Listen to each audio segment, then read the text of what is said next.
Алаудинов признает потерю территории Курской области на длительное время. В Литве говорят о бездействии, которое привело к тому, что российские дроны атакуют страны НАТО, а Шольц готовит свой план по завершению войны. В эфире «Нехта» самые важные и интересные новости к этому часу.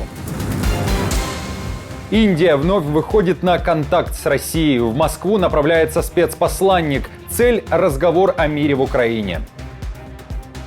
В Киеве заявляют, что армия РФ остановлена под Покровском, а Алаудинов жалуется на количество украинских войск в Курской области и сложность операции по возвращению территорий. Это не вопрос недели или одного месяца. Вот это надо понимать. У Лукашенко уверяют, что выступают за мир во всем мире и заявляют, что не держат на границе с Украиной большого количества войск. Наша политика Республики Беларусь никогда не направлена была на угрозу кому бы то ни было. Друзья, всем привет! Буду рад вашему лайку, подписке и репосту. Вы прекрасно знаете, что для нас это очень важно. Оставляйте также свои комментарии и спасибо вам за обратную связь. Об актуальных и важных событиях прямо сейчас начнем. Одним из самых слабых мест в российской обороне оказалось Курское направление, которое при этом представляло угрозу для Украины. Об этом рассказал украинский главком Сырский. Именно поэтому ВСУ и решились на операцию, которая длится уже более месяца. В интервью CNN Сырский также говорит, что сейчас Украина делает все, чтобы не потерять Покровск. Кроме того, разрыв в применении боеприпасов на поле боя между ВСУ и российскими оккупантами значительно сократился. Соотношение 1 к 2 или же 1 к 2,5. Хотя еще год назад это соотношение было 1 к 10 в пользу россиян, говорит главнокомандующий ВСУ.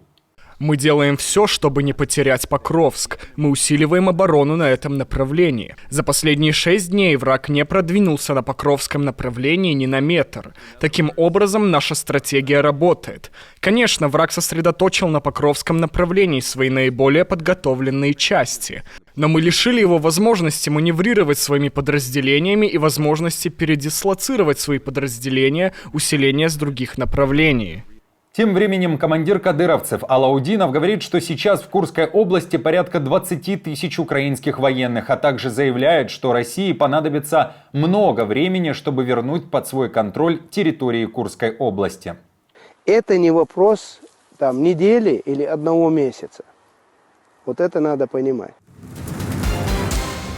Работа одного из крупнейших шведских аэропортов была парализована из-за появления в воздухе нескольких неизвестных беспилотников. По сообщениям Управления гражданской авиации, в районе аэропорта Орландо, который находится недалеко от Стокгольма, были замечены как минимум 4 БПЛА разного размера, но не установленного типа. В 2 часа ночи было принято решение о закрытии аэропорта. 5 самолетов были перенаправлены на посадку в другие аэропорты страны. В Швеции говорят о начале расследования. Предварительная версия – саботаж. Мы подозреваем, что это был умышленный поступок, но не могу сказать, с какой целью. Из соображений конфиденциальности расследования мы не хотим вдаваться в детали. Индия вновь пытается играть роль посредника в возможных переговорах между Россией и Украиной. Уже 10 и 11 сентября в Москву приедет советник премьер-министра Индии по нацбезопасности Аджит Давал, который собирается обсуждать, далее цитата, «мирные инициативы в контексте продолжающейся российско-украинской войны». Об этом пишет India Today. Судя по сообщениям, Давал собирается встретиться с Путиным. Напомню, что летом с визитом в Москве, а потом уже и в Киеве побывал премьер Индии Моди. 27 августа он вновь созванивался с Путиным, чтобы рассказать ему общее впечатление от визитов. И, как говорили в Кремле, подчеркнул заинтересованность внести вклад в возможное политико-дипломатическое урегулирование ситуации. Это же Моди говорил и находясь в Киеве. По сообщениям СМИ Индии, Зеленский предложил Моди провести второй саммит мира на территории Индии. Неделю назад журналисты Bloomberg писали, что положительного ответа Киев пока не получил. Бездействие привело к тому, что российские дроны уже падают на территории Латвии. Так, на недавний инцидент с нарушением воздушного пространства одной из стран Балтии российским шахедом отреагировал министр иностранных дел Литвы. Инциденты, которые 3 года назад были немыслимы, теперь воспринимаются как рутинные. Ничего не должно падать на Украину, Латвию или любую территорию НАТО, но это новая реальность, которая позволила возникнуть наше бездействие. Литва, разумеется, поддержит сильный ответ союзников. Тем временем в Киеве обратились к Западу с призывом начать действовать, принять коллективное решение и, наконец, использовать ПВО НАТО для того, чтобы сбивать ракеты и дроны России над Украиной.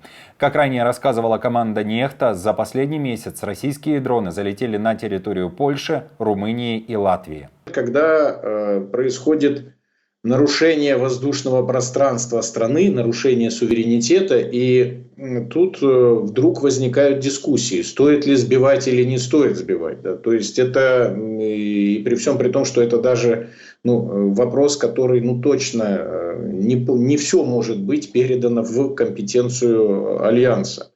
То есть и тут не стоит вести речь о том, что есть коллективная оборона. Нет, это обязанность каждой страны защищать своих граждан. И есть классический пример страны-члена Альянса, это Турция, которая в 2015 году сбила российский самолет. Да, то есть и ничего не произошло. И небо на землю не упало, и более того, ни у кого не возникал вопрос, а почему Турция не согласовывала это с НАТО. Да, то есть все выглядит именно так. Немецкий канцлер Олаф Шольц считает, что Россия должна участвовать во втором саммите мира, который организовывает Украина. Шольц говорит, что он полностью разделяет мнение Зеленского, который также ранее говорил о необходимости участия представителей Москвы в этом мероприятии. Я считаю, что сейчас настало время обсудить, как мы можем выйти из этой военной ситуации и прийти к миру быстрее, чем это кажется сейчас. Тем временем Ла Република пишет, вероятно, что Шольц уже работает над своим мирным планом с оговоркой о территориальных уступках со стороны Украины. Что думаете об этом? Напишите, пожалуйста, в наших комментариях. Кроме того, Шольц заявил, что сейчас Германия делает все возможное, чтобы завершить полностью расследование, связанное с подрывом северных потоков. Напомню, в Берлине заявляли, что подозреваемым является украинец. Россия готовится бить иранскими баллистическими ракетами по городам на севере Украины. Речь идет в первую очередь о Харькове и Сумах, а также по инфраструктурным объектам в этом регионе. Об этом пишет Financial Times. Авторы издания уточняют, что ракеты класса «Земля-Земля» иранского производства имеют дальность действия до 120 километров. Они будут направлены на уничтожение украинской энергетической системы, скорее всего, в этих городах и селах. Это, скорее всего, приведет к большему количеству гибели мирных жителей по всей стране. Кроме того, по данным Financial Times, поставка иранских ракет «Фатх-360» России позволит ей использовать гиперзвуковые кинжалы для ударов по тыловым объектам в Украине. Напомню, что по данным западных СМИ, Тегеран отправил Москве 200 баллистических ракет. В МИД Украины заявили, что если информация о поставках таки подтвердится, то для украинско-иранских отношений это событие будет иметь разрушительные последствия. 200 ракет. Если верить западным источникам, иранцы направили на территорию Российской Федерации распоряжение российской армии. Цифра, да, 200. Но мы не можем знать и не можем сказать, будет эта цифра больше. И мы не можем знать, будут ли направлены какие-то ракеты из Ирана, кроме Фатх-360. Но то, что не лучше, чем северокорейские, и то, что иранцы более скрупулезно к этому вопросу подошли, то это факт. То есть это оружие лучше, чем оружие Северной Кореи. У Лукашенко уверяют, что группировка белорусских войск, которая находится у границ Украины, в разы меньше, чем количество украинских военных по ту сторону границы. Так называемый госсекретарь Совбеза Александр Вольфович уверяет, что Украина держит на северном направлении порядка 14 тысяч военных. Вольфович также пытается убедить, что никогда режим не делал ничего воинственного против соседних стран.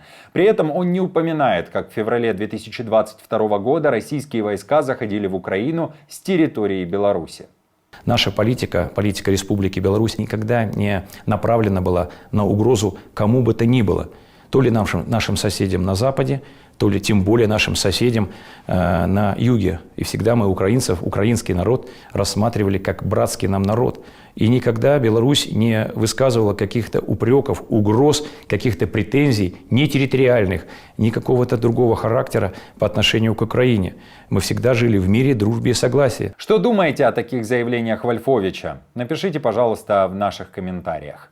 И, как ранее рассказывала команда «Нехта», в конце августа в МИД Украины заявили, что армия Беларуси под видом учений сосредоточила значительные силы на белорусско-украинской границе. В Киеве тогда призвали отвести эти войска и предупредили о последствиях в случае военной агрессии. Тем временем Лукашенко отправил пламенные поздравления северокорейскому диктатору Ким Чен Ыну и поздравил его с 76-й годовщиной образования КНДР. В Пхеньяне, кстати, по этому поводу проводят торжественные мероприятия.